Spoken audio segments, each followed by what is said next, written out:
The gate is opening. That's what this says today. I see the beauty amongst many beasts that you have to face in this state of being. You got the horny one, you got the one that this is what this says today. It's not what this card represents. But you've got the one that you're left with when you act on your impulses.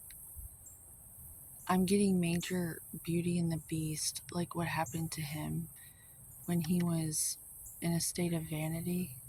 Yeah, he was in a state of vanity, and how the fairy goddess came to him as an old beggar lady, and he turned her down, and she turned him into this so that he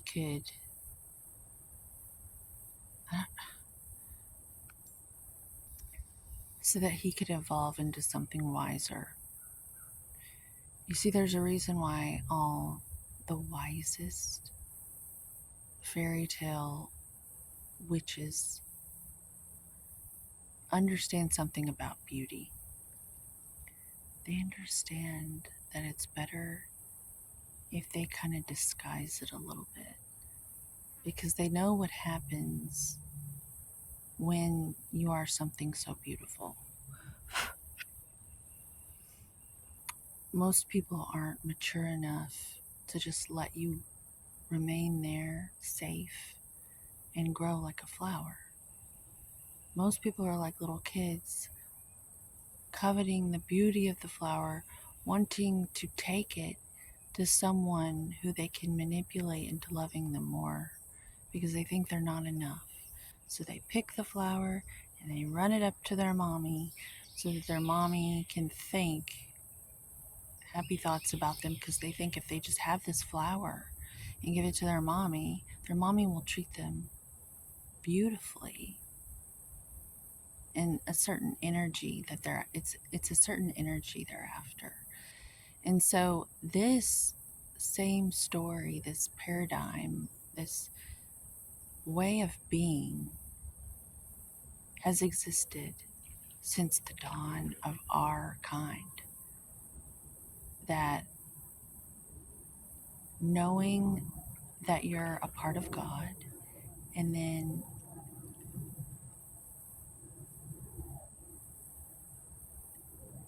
being treated ungodly by those around you, as to suggest that you're wrong or you're not right. And so you spend the rest of your life trying to find that beautiful flower or that beautiful thing that surely will have them remind them of how special you are. In my culture, here in America, I feel like we weaken our children because we turn them into emotional drug addicts.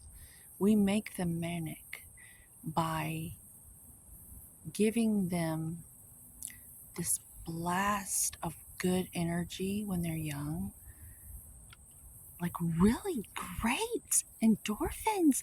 We talk to them so excited. Oh, they're so cute. Oh my God.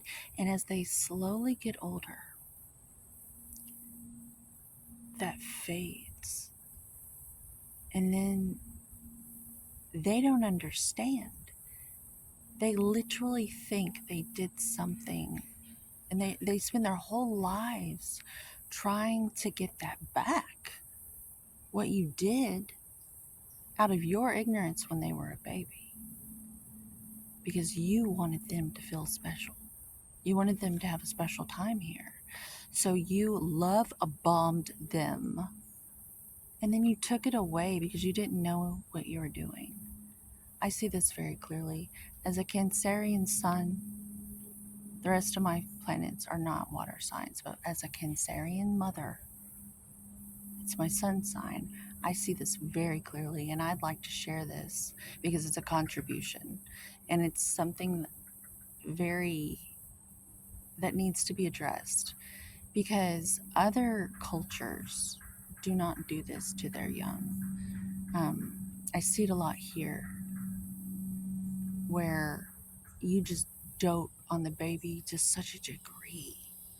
And then as the kid grows up, they're like old, worn out shoes that you like the look on my face. This is how you look at the kid. And it hurts it hurts their development and their emotional stability as they grow because they it makes them very sad and depressed. I've seen firsthand through many people I've been around. So if you've ever been out in the wild and like been like Jane Goodall looking at the monkeys, they don't do this to their babies. And their babies are more mature than our species because they don't make this mistake. They basically raise their young as just the they treat them kind of the same other than the baby's like basically with the mother at all times. But I think this is something that needs to be spoken on so that we can make some improvements as far as mental health goes because it all starts from when they're young. So it's our responsibility as their caretakers to stop, you know, doting so hard on these babies. And for some reason, this is what I'm talking about. The gate is opening for this new way of looking at things to be adopted into the herd, to rewrite the script and the code of what's normal and that's probably gonna hurt the kid. I know you love them and you mean well and you want them to have you want them to turn into an eagle and be ultra successful when they grow up. Well, you're sabotaging them by treating them super duper special unless you intend on keeping that up. And I don't think that's possible because you can't handle it. You will exhaust yourself going around doing that to a person. I'm sure it's possible, but um, it's highly unlikely that we can all do that. So, uh, if we could just like together maybe look at this and see the error of our ways and know that to actually help might look a little unconventional and to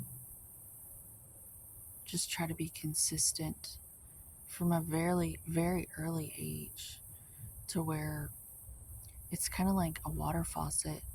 You're not spewing out all this intense happiness all over them because with the absence of that, it's like heroin that they're very that they don't know what the heck's going on. And same thing with any emotion. But joy, you wouldn't assume would have such a horrible effect. But I assure you, it's better to just not give the kid the candy bar ever. Like they'll never know they were missing anything. It won't even bother them if they never had it. It's not mean at all because nothing's taken when you know. So it's kind of like never trying heroin. It's basically the same thing. You wouldn't go around insisting everyone try that. That's ridiculous. I'm an ex. I used to have to take pain management, and that is legal heroin. And so I know how horrible of a time it is to change from being so used to having that to go to when you're in pain and then not having it. It's a long process. Um,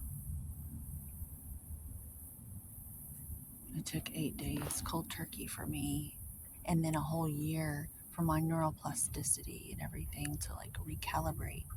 And then probably 3 years after that, like there's all these phases that have to take place for you to finally successfully, in my mind, graduate from that and truly be able to say that that's not even who you are anymore.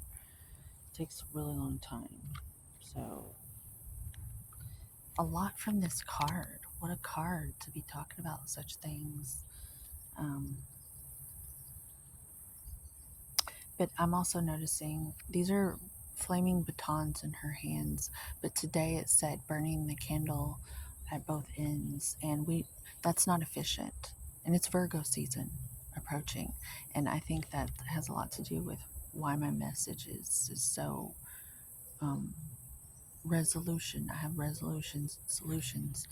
Um, I've got very healthy Virgo placements, which is why I've kind of been like a mosquito. And you should be a mosquito too, because little things can make a big difference in a room where people are sleeping. Don't be the mosquito though, because I don't know. Just like be careful. Have a good day. Namaste, and as always, together homeostasis.